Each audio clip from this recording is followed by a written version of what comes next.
Recording. Okay, so we are recording. Jonathan, could you please confirm by a yes the sound is okay? That would be great. And that you see the chart. Okay, sound was not on at the beginning. Great now, perfect. And do you see the DXY and Euro USD chart on the same screen?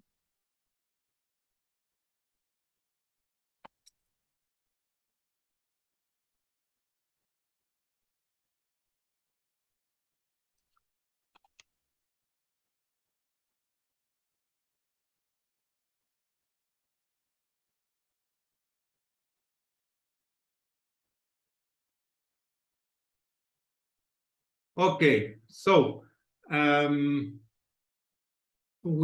just need to send the link to somebody that didn't saw it, looks like, for any reason.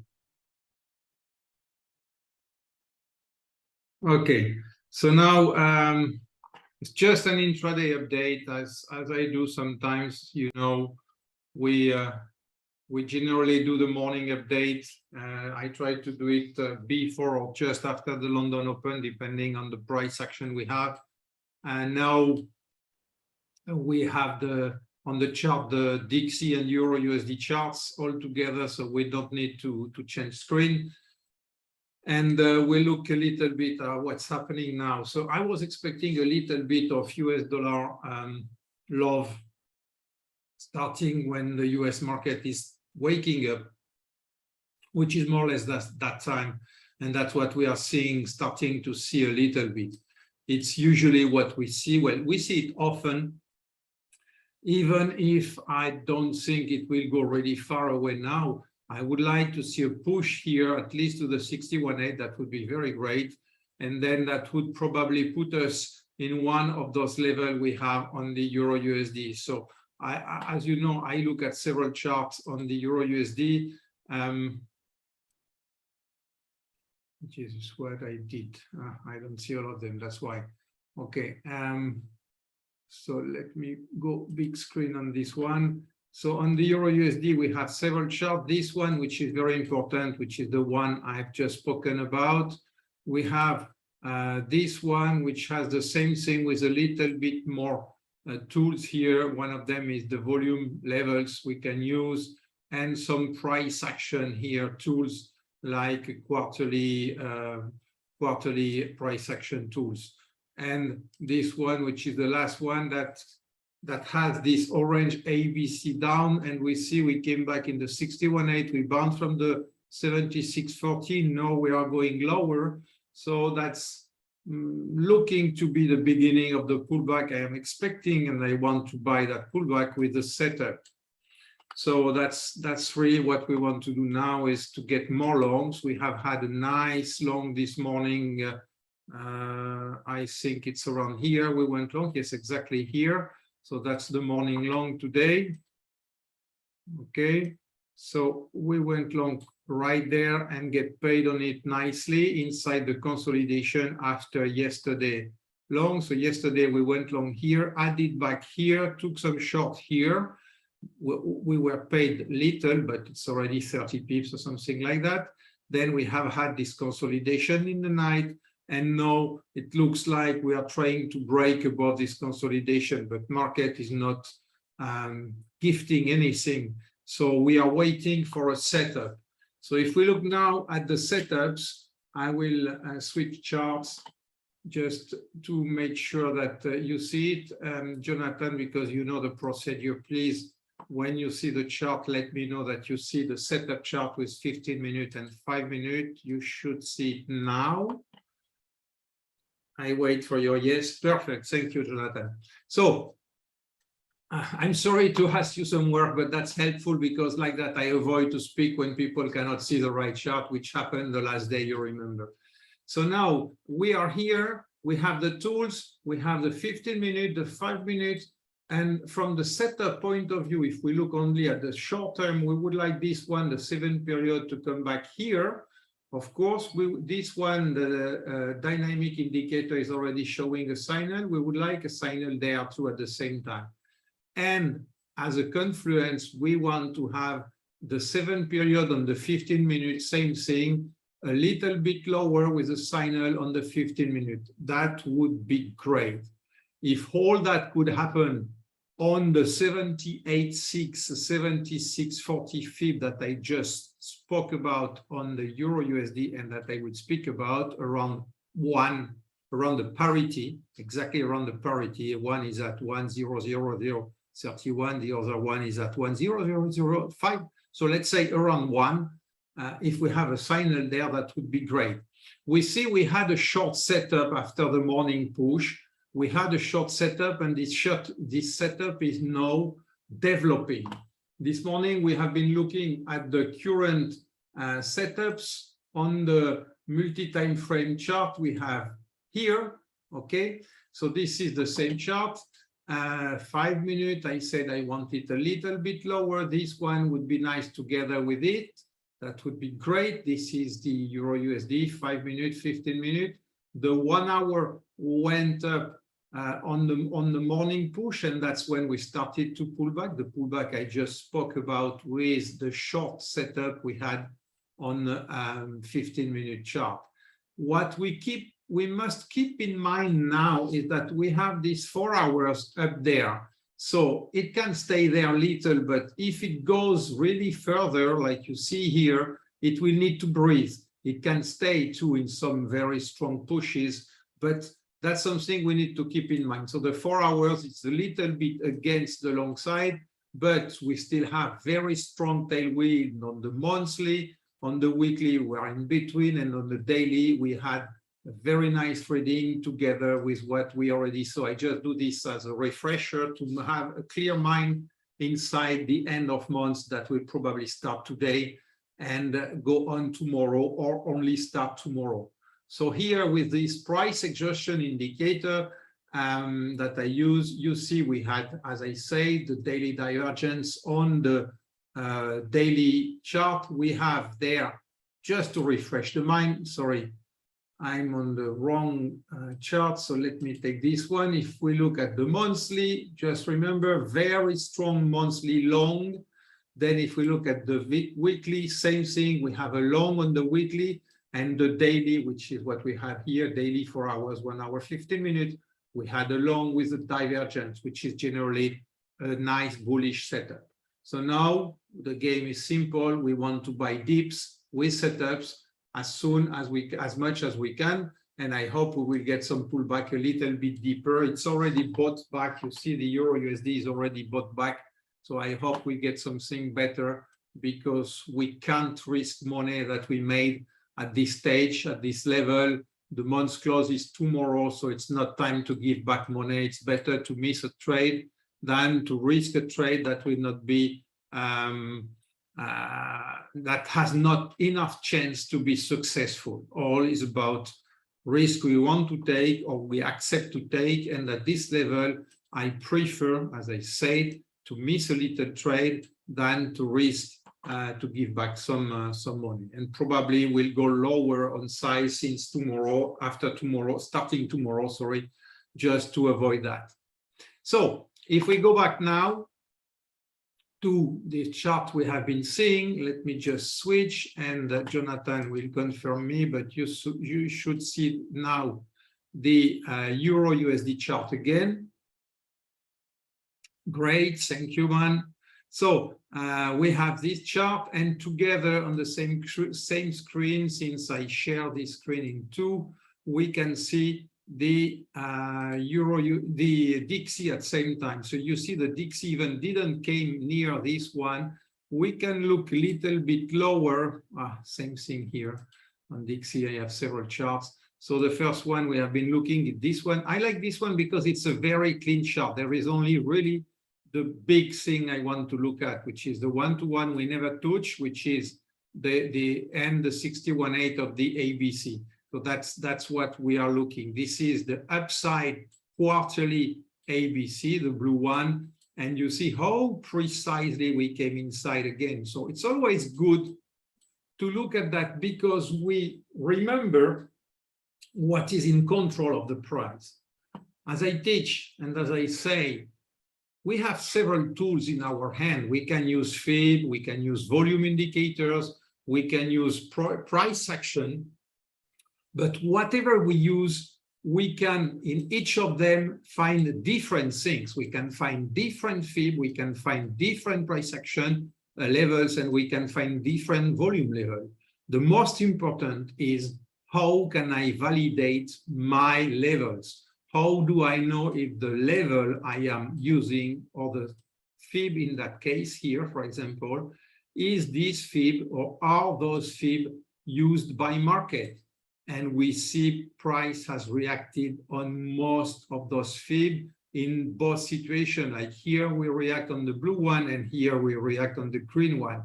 So both are there, which means we are not the only one looking at. And what we want to be on the right side is, we want to use the same one as the big pocket, the deep pocket, the big market maker are using.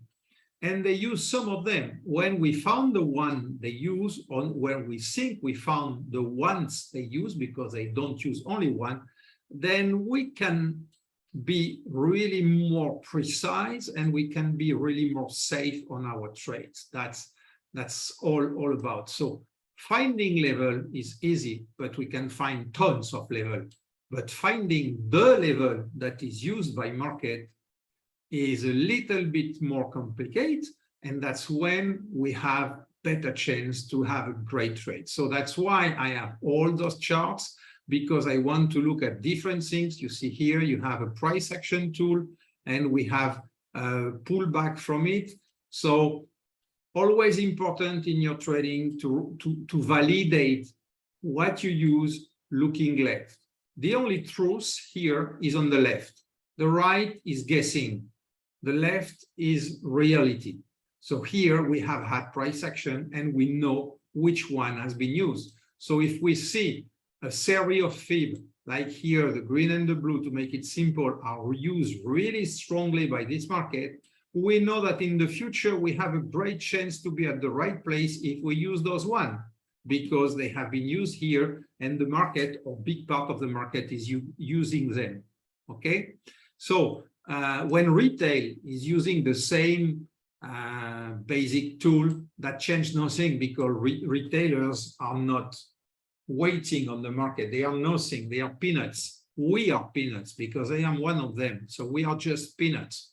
The magic of that is to be able to find, and that's what I did for 15 years, is to be able to find what the big players are using, and inside what they are using, which one is used most, which means which one is really active, is really validated.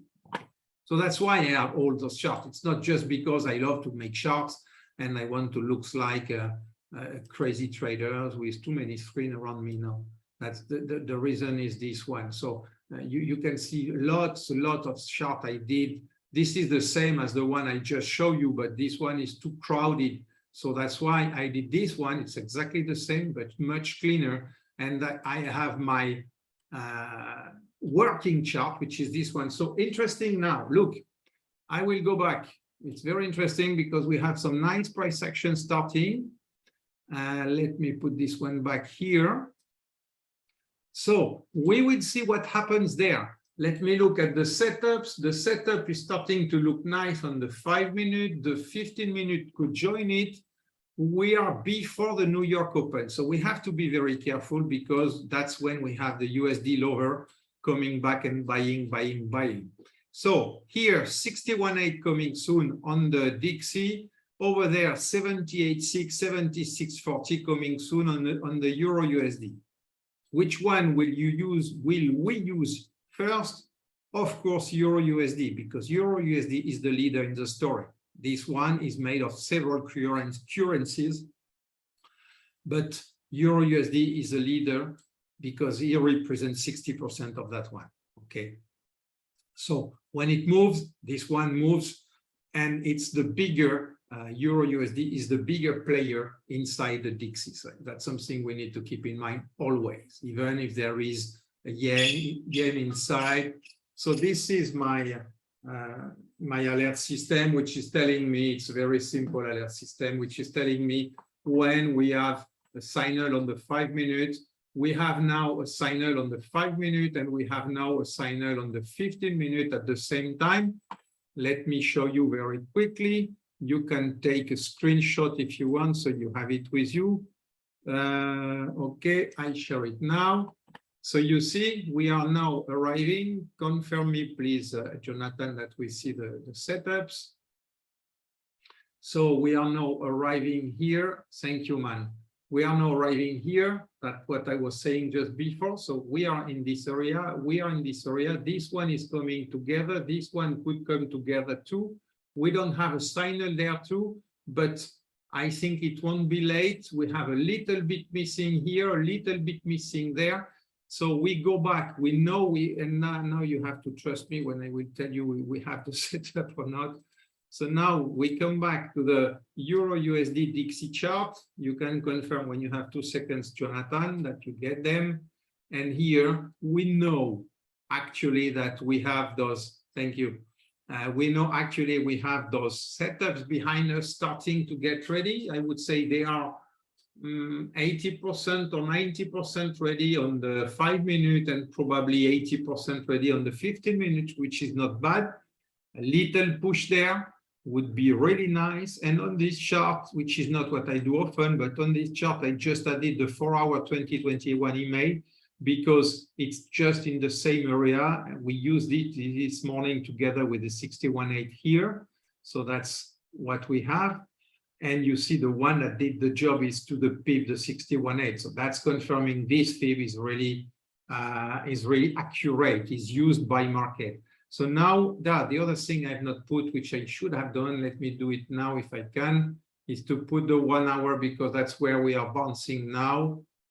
Where is my image chart? Okay, it's here. So if you look on the image chart, we are bouncing on the near, I will copy it there. That will be easier. Okay. And I need to go back to this chart. Paste. Okay, that's the magic of internet. So this is the 1 hour you see. So this is the 2021 1 hour. This is the 2021 4 hours. So somebody asked me, I think a few days ago, if I was using emails to gauge the momentum. No, emails, especially when you are playing a counter trend trade like we are doing on Euro USD now, we are completely against the big emails, because if we look at the big emails, we have a very, very bearish setup, which is logical after such a crash, I would say, we had. So if you look, this is the email, this is all the email, but you see it's clearly a downside setup. They are all aligned. We have a huge trend. If you measure the trend, for example, with this email, which is the weekly 2021 email, so we have a very bearish setup there. That's clear. And that's why we will see a lot of sellers, because many are only trading the emails or the moving average, the same thing at the end. And they say, okay, it's bearish. And that's true. It's bearish at this time. I try with my tools to be a little bit more precise and to analyze when this trend, which is strong on the photo we have here, is already turning, without the fact we can see it on the email, because this one, this setup will not change before we reach probably 110 or 115, and then it would start to turn and cross over again. So this one, you see it, it's clean, it's clear, very, very bearish setup. This is the 200 daily, this is the 50 weekly. They have a crossover, all that is bearish, is definitely bearish. But whenever there is a turn on the emails, for example, and we know that, like here, we had still, when we were here, we had still a very bullish setup, but price started to pull back and we came back lower. So if we read the email, which is what people did here, you see it's very, very clean. 50 weekly moving average is used a lot by market. And of course, we had a long reading on our tools at this time. So market bounce from there, thinking we can go even higher. But sure, with our tools, we knew it was building a top, and that's what's happening now on the Euro USD. We have a lot of information suggesting we are building a bottom as well as we are building a top on the Dixie. Okay, so that's something I wanted to clear about the moving average and how do we gauge the momentum. I gauge with the momentum with the chart I just show you with the multi-time frame analysis on the indicator, on volume momentum indicator, on price momentum indicator. We know, looking at all the time frame from monthly to 15 minutes, we have a picture of the fuel that is behind us and on which side. So when there is a lot of fuel pushing on the upside on the Euro USD, we know the next big move. When I speak big move, I speak about 2,000–3,000 pips. The next big move coming now is on the upside. Doesn't mean we stop here now. Doesn't mean this is the low for the next 3 months. But it means this area, and I could bet probably a lot on that, but I'm not playing casino. But this area, which has been defined a long time ago, this area will see the bottom, I think, till the end of the year. That's what I think, okay? All this area, that's exactly what I think. We can push lower, perhaps tomorrow, before or on a Fed announcement, like the next Fed meeting or whatever. We can push and people will shout, okay, US dollar is the strongest forever, nobody can stop it, blah, blah, blah. That's bullshit.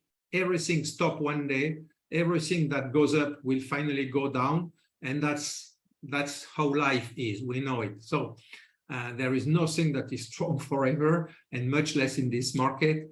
And there is nothing that will keep on the same direction. Otherwise, that would be very easy to trade. We would only buy USD forever and sell Euro forever. But that's not what's happening.